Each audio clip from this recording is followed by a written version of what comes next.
Assalamualaikum. Welcome to Study Zone. In our developmental biology series, our today discussion will be about topic oogenesis.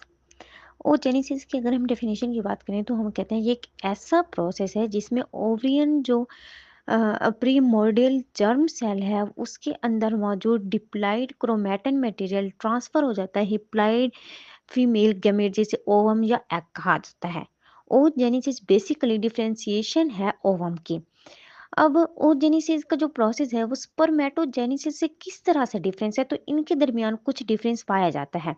वो कौन से हैं कि जो गेमीट है जो स्पर्मेटोजेनेसिस के प्रोसेस से प्रोड्यूस होता है या फॉर्म होता है वो मोटा उसका जो न्यूक्लियस होता है वो मोटाइल होता है। लेकिन जो गेमीट oogenesis के प्रोसेस से प्रोड्यूस होता है उसके अंदर वो तमाम मटेरियल मौजूद होता है जो कि किसी भी प्रोसेस को इनिशिएट या मेटाबॉलिज्म को मेंटेन करने के लिए या फिर डेवलपमेंट के लिए नेसेसरी होता है। इसीलिए एप्लाइड न्यूक्लियस की फॉर्मिंग के अलावा oogenesis स्टोर करता है साइटोप्लाज्मिक एंजाइम्स को, मैसेंजर आरएनएज को, ऑर्गेनेलीज या फिर सेवरल मेटाबॉलिक सबस्ट्रेट्स को। इसी तरह से जो दूसरा डिफरेंस इनके दरमियान पाया जाता है वो ये है कि जो स्पर्म है वो डिफरेंशिएटेड होता है मोटेलिटी के लिहाज से, और जो एग होता है वो कॉम्प्लेक्स साइटोप्लाज्म में डिवेलप हो जाता है। तो इस तरह से इनके दरमियान ये डिफरेंस पाया जाता है। नेक्स्ट अगर हम इसके मैकेनिज्म की बात करें कि oogenesis का जो मैकेनिज्म है वो किस तरह से होता है, तो मैकेनिज्म जो है oogenesis का वो बहुत सी स्पीशीज में वेरी कर रहा होता है स्पर्मेटोजेनेसिस के लिहाज से। इसीलिए इनमें हमें रिप्रोडक्शन जो होती है उसकी बेस पर इसमें हमें डिफरेंस देखने को मिलता है। फॉर एग्जांपल अगर हम सियरटन या फ्रॉक्स की बात करें तो उसमें जो फीमेल है वो रूटीनली 100 या थाउजेंड्स ऑफ एग एक ही टाइम में प्रोड्यूस कर रही होती है।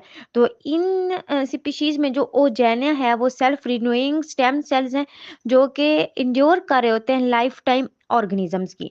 इसी तरह से अगर हम ह्यूमन्स या मोस्ट मैमल्स की बात करें तो उनमें कुछ एग्स की प्रोडक्शन होती है एक इंडिविजुअल में लाइफ टाइम में कुछ एग्स की प्रोडक्शन होती है एक इंडिविजुअल के अंदर।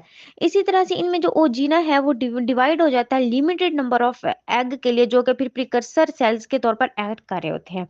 अगर हम ह्यूमन एम्ब्रियो की बात करें तो थाउजेंड जो ओजेना है वो डिवाइड होते हैं rapidly second to seventh month of gestation और रफली 7 मिलियन जर्म सेल्स की प्रोडक्शन करते हैं। और सेवंथ मंथ के बाद जो एम्ब्रियोनिक डेवलपमेंट का सेवंथ मंथ होता है उसके बाद नंबर ऑफ जर्म सेल हैं वो सडनली ड्रॉप होना स्टार्ट हो जाते हैं। इसी तरह से मोस्ट ओजेना जो है वो इस पीरियड के दौरान डाई हो जाता है और जो रिमेनिंग ओजेना है वो मियोटिक डिवीजन में जाना स्टार्ट कर देते हैं या एंटर हो जाते हैं। जो लेटर सेल हैं इनको हम प्राइमरी ओसाइट का नाम देते हैं और इनकी जो प्रोग्रेस होती है वो मियोटिक प्रोफेज में डिप्लोटिन स्टेज तक जाती है। और इस पॉइंट पर इनमें प्यूबर्टी तक इनको मेंटेन रखा जाता है।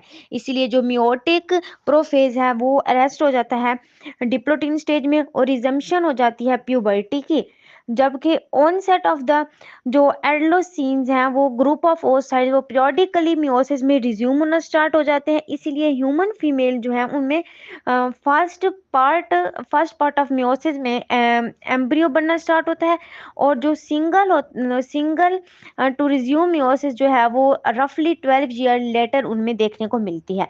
इन फैक्ट जो सम oocyte हैं उनको मेंटेन किया जाता है मियोटिक प्रोफेज में नियरली 50 ईयर्स में। फिगर जो यहाँ पे दिखाई गई है ये इंडिकेट कर रही है कि जो प्राइमरी oocyte हैं वो कंटिन्यू डाई होना स्टार्ट करते हैं आफ्टर बर्थ।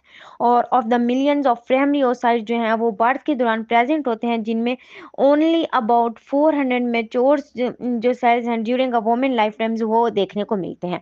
अच्छा ओजेनिक मियोसिस हमें यहाँ पे टाइम देखने को मिली वो देखते हैं कि वो क्या होती है। ओजेनिक मियोसिस जो है ये स्पर्मेटोजेनिक मियोसिस से डिफरेंस होती है किस चीज की, इनकी मेटाफेज प्लेट की प्लेसमेंट की बुनियाद पर इनमें डिफरेंस पाया जाता है।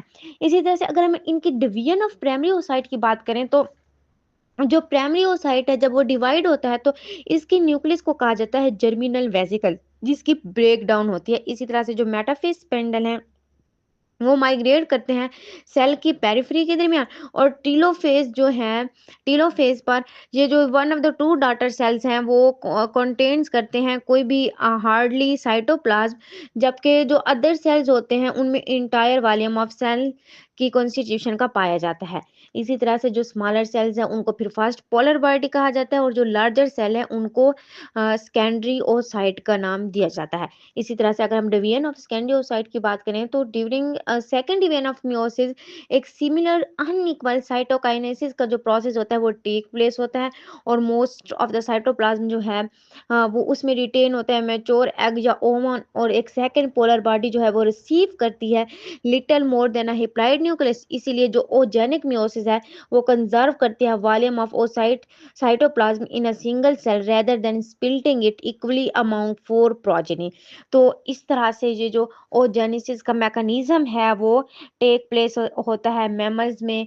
ये इन्होंने ओजेनेसिस का मैकेनिज्म जो है हमने डिटेल्ड स्टडी किया। आई होप सो कि आपको इस लेक्चर की क्लियर अंडरस्टैंडिंग हो गई होगी। इससे रिलेटेड आपको कोई भी क्वेश्चन हो आप मुझसे कमेंट बॉक्स में पूछ सकते हैं।